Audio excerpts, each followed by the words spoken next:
Hi friends, ఈ వీడియోలో మనము ఐఐఎఫ్ఈ అంటే ఇమ్మీడియట్లీ ఇన్వోక్డ్ ఫంక్షన్ ఎక్స్ప్రెషన్ అని చెప్పేసి చాలా ఇంట్రెస్టింగ్ కాన్సెప్ట్ అనమాట.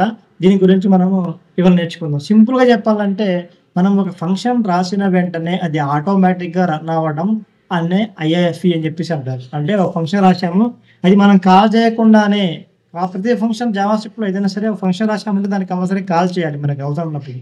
అలా కాల్ చేస్తేనే అది ఇంప్లిమెంట్ అవుతుంది అనమాట. కాకపోతే ఇక్కడ ఐఐఎఫ్ఈ అనేది ఏంటంటే దీని యొక్క ప్రత్యేకత ఏంటంటే జస్ట్ ఇది రాసామంటే చాలు ఎమ్మటే కాల్ అయిపోతుంది ఆటోమేటిక్, మనం కాల్ చేయక్కర్లా. అలాంటి మన రిక్వైర్మెంట్ ఉన్నప్పుడు మనం రాసేదాన్నే ఐఐఎఫ్ఈ ఫంక్షన్ అని చెప్పేసి అంటే జరుగుతుంది అనమాట. ఇక్కడ చూసినట్టయితే మనకి ఫంక్షన్ చెప్పేసి రాసాము. ఇక్కడ ఫంక్షన్‌ని పారాంథసిస్‌లో పెట్టి వెంటనే ఇంకో పారాంథసిస్‌తో కాల్ చేశాం అనమాట.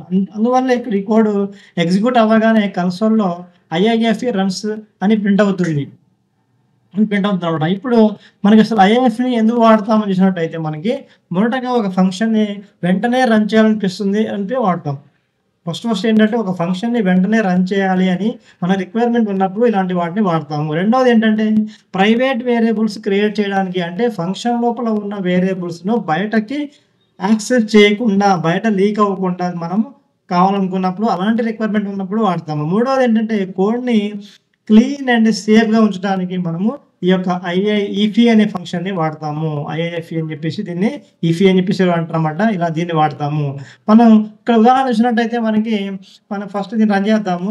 రన్ చేసినప్పుడు మనకి ఏమవుతుందని చెప్పేసి చూద్దాం. మనకి మన అవుట్‌పుట్ అనేది ఏమొస్తుందో చూద్దాం. ఫస్ట్ ఏం వచ్చింది, ఈఫీ రన్స్ అని చెప్పి వచ్చింది. ఇక్కడ కూడా మనం కన్సోల్‌లో ఈఫీ రన్స్ అని చెప్పాము. మనం కాల్ చేయాలి. ఇక్కడ కూడా ఫంక్షన్ రాసాము, ఇక్కడ కూడా ఫంక్షన్ రాసాము. మనం కాల్ చేయాలి. కాల్ చేయకుండా డైరెక్ట్‌గా ఇది రన్ అయిపోయిందనమాట. ఇక్కడ ఏమొచ్చింది, సెకండ్ వన్‌లో కౌంట్ 1 అని వచ్చిందనమాట. ఇక్కడ కౌంట్ వేసాం కదా, ఈ కౌంట్ అనేది మనకి 1 అని వచ్చింది. ఇక్కడ చూసినట్టయితే మనకి కౌంట్ 1 అనేది ఎలా వచ్చిందంటే ఇక్కడ కౌంట్ అనే వేరియబుల్‌ని బయట వరల్డ్‌లో ఎవరు యాక్సెస్ చేయరనమాట ఇక్కడ.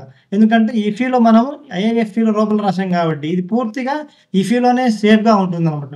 కాబట్టి వెనెవర్ మనకి ఒక ఫంక్షన్ వెంటనే రన్ కావాలి లేదా స్కోప్‌ని కంట్రోల్ చేయాలి అనిపిస్తే ఈఫీని వాడాలన్నమాట. చాలా సింపుల్ కదా.